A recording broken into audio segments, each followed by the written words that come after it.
We are standing outside of the Staples Center, home of the Los Angeles Lakers. The Lakers are one of the most winningest franchises in NBA history, winning 14 titles, and the most popular sports team in LA. With nearly 10 million people in the Los Angeles metropolitan area, very few people will ever get a chance to watch the Lakers play. This is because the demand of tickets are so high that no matter how big the Staples Center is, the supply is always less than the demand. The Lakers try to keep the ticket prices within the reach of an average fan, and some people take advantage of this and resell the tickets at a higher price. Therefore, on a black market, prices are more likely to affect demand. I got one ticket to see the Lakers play the Cavs tonight, $400. One ticket. Oh, a ticket, $400. How about $350? No, man, I'm sorry, $400. How about $375? I'm sorry, man, no deal. Ticket, $400. $400? That's a little too high. How about $375? I don't really know about that. $350? $350? I'll take it. Here's a perfect example of the black market at work. You've just viewed a Dutch auction outside the Staples Center. The purpose of an auction is to find out which person values the item being auctioned the most to receive the ticket in this case.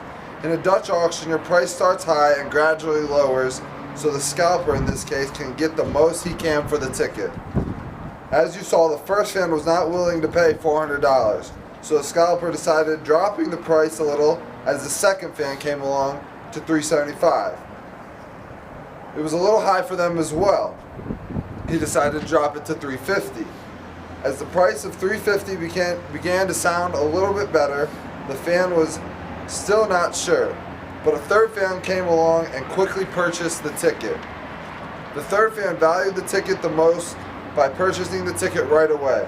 This fan may paid over $400 or even more, which makes the whole point of an auction. You have the third fan receiving consumer surplus, as the scalper could have ended up selling the ticket for even less to the third fan if he did not come along. This caused a Pareto effect, where all parties received what they wanted at a price which they valued. The consumer gets the ticket at the value that they were willing to pay, and the scalper receives the money at which they were willing to get rid of the ticket. Got one ticket for $400. See your Lakers play. $400? I'll take it. I'll buy it for $450. $450.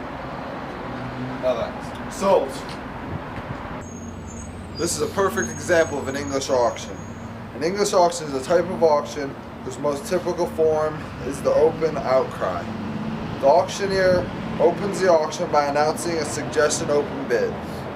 A starting price or reserve for the item on sale accepts increasingly higher bids from the floor, consisting of a buyer with the possible interest of the item.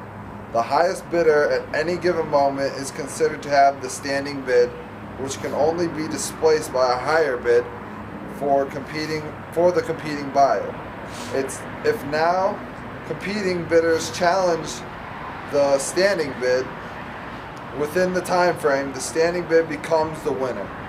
The item is sold at the highest bid at the price equal to his or her bid.